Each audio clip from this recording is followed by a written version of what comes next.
రెడ్డికి ఢిల్లీలో జంతర్ మంతర్ వద్ద జరుగుతున్న బీసీ మహాధర్నాలో కాంగ్రెస్ నేతలు మాట్లాడుతున్నారు. ఇప్పుడు లైవ్ చూద్దాం. ఈ రోజు ఏబిసిడి ఎట్లయితే ఉందో బీసీలలో వాళ్ళు ఈ కేటగిరీ కింద వస్తారు. వాళ్ళ దామాషా ప్రకారం వాళ్ళ రిజర్వేషన్ ఇవ్వాల్సిన బాధ్యత మనందరి మీద కూడా ఉంది అని ఈ సందర్భంగా నేను విజ్ఞప్తి చేస్తా ఉన్నాను. మరి ఈ రోజు మన హైదరాబాద్ లో టిఆర్ఎస్ బిఆర్ఎస్ కవిత మరి ఈ రోజు నేను పార్టీ నుంచి బయటకు వస్తా ఉన్నా, బిఆర్ఎస్ పార్టీతో నాకు సంబంధం లేదు అని ఆమె ధర్నా చేస్తా ఉన్నది.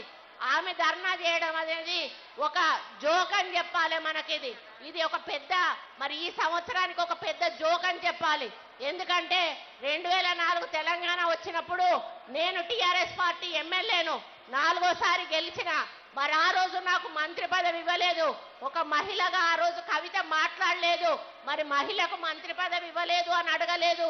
ఒక బీసీ మహిళకు ఎందుకు మంత్రి పదవి ఇవ్వలేదు అని అడగలేదు.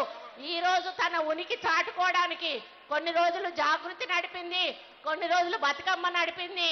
ఈ రోజు తన ఉనికి చాటుకోవాలంటే బీసీ నినాదం పెట్టుకొని మాట్లాడుతూ ఉన్నది. తల్లి, నువ్వు మాట్లాడితే అది దయ్యాలు వేదాలు వల్లించినట్టుంటది. దయచేసి నువ్వు బీసీల గురించి మాట్లాడి బీసీలను అవమానపరచొద్దు అని చెప్పి